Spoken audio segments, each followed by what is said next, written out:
All right, we are here with Alex Crawford. You're our first interview on the stream. It's exciting. It's good to have you here. Pull the microphone as close up to you. Yeah, like you're singing karaoke or something like that. That's what we're going to need. Wonderful game today. You had 20 points, led the team in points. And I was telling Tresean over here, my name's Joe. This is Tresean, by the way. I don't think we've met, so we're going to start with that. We said it's something like you were living at the free throw line towards the end. They were calling lots of free throws, and Charlins was getting a little frustrated about that. How was the team handling that aspect as this game was going on here in the second half? Well, I mean, most of our games we go into, not even worrying about the refs.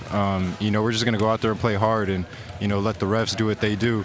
But if I get to the line, then that's what we're gonna do.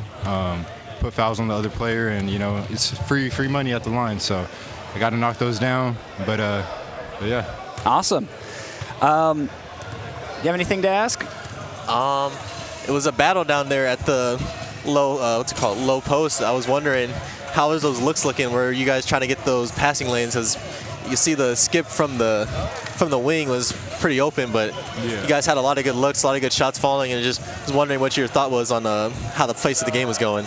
Well, I like to catch the ball right there in that mid-range kind of dunker spot. So, I mean, if I could get it there as many times as I can, that's what I want to do.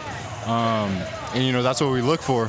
And I could create out of that so much, and we all do. It's just that's our a spot where we could really create. So, get it there as much as we can. All right, thank you. Not to look too far ahead, I know you're probably focused on, probably enjoy this for tonight, but then focus on Palomar next week. Yeah. But it's coming up here. You're tied with Miracosta at the #1 position right now. I don't know how they've played or if they're playing tonight, but how do you focus on Palomar when you know that game against them and you lost them earlier, trying to get that revenge game on them on your own court? How do you focus on Palomar coming up next Wednesday?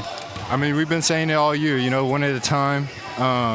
As much as we want to play Miracosta and, get that win, we got to focus on Palomar, like you said. If we don't beat Palomar, Miracosta means nothing. So one game at a time. I know Palomar, if I can remember properly, Palomar got a little chippy that game. I don't know if that's something with the players. Actually, I have a question about this, and I don't know if it's too personal or anything like that, but a lot of you guys are coming from Coronado, right? You're all from San Diego. You guys come up from high school, now playing here, still, a lot of each other, and you get a lot of, you ever have other teammates from your high school or anything like that, and you guys get a little extra competitive in those matchups? Yeah, actually, I have played a few of my high school teammates, and it's fun. It's competitive. You want to beat them as much as you can, but I mean, it's fun. It's definitely fun to see them out there again and really compete, but it's a good time. Yeah. But I got to say, good job tonight. You guys, once again, it was tight there at halftime. Yeah. Were there any words that you guys were trying to focus on before you came out in the second half to try to really pull away, and then you got a comfortable lead there and were able to kind of cruise as the game went down? What were you thinking at halftime coming into the second half? Yeah, halftime we were just, we wanted to focus on boxing out. They got a lot of offensive rebounds in the first half, so we wanted to limit those. And then also just sharing the ball, finding the open guy, drive and kick, and it worked. So that was our plan going into that second half. Wonderful. Looks like you got a little friend here.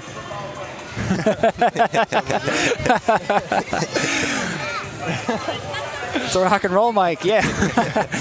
But unless you have any other questions. No, that's it for me. You're all good. Awesome. Well, thank you so much for coming in and talking to us. It's so much fun, and we've been loving watching your dunks. Appreciate it. What's your favorite dunk to do? Real quick before we go, what's your favorite, if you were to go right now and try to win a dunk competition, what's your go-to? Either off the backboard windmill, or I might get it through the legs, depending on the day. You've gotten it through the legs before? Yeah, dang, that's exciting. Depends on how the legs are feeling. Yeah, I bet. Oh, I know. Or just, it's got to be smooth. You can't hit. Yeah. I don't know. I was telling Tresean earlier, I never made it. Never made it the dunk. He did, though. He told me he can dunk. Dang. Little basic dunks, just from certain spots, but nothing crazy like windmills, nothing. Just not a lot of time to practice that part, but 2 points, 2 points. still love That's the dunk. right. That's right. 2 points, 2 points, even if it's kind of falling backwards and throwing it up there, right? All right. Well, thank you so much for interviewing with us. SD City Times broadcast of SD City Nights. You can check all this out at sdcitytimes.com. Thank you for watching, and we'll see you next week for the game against Miracosta. But don't tell Alex Crawford. Don't think about it. Focus on the away game first. Yes, One sir. game at a time, baby. One game at a time. Good night, everybody. All right. Thank you.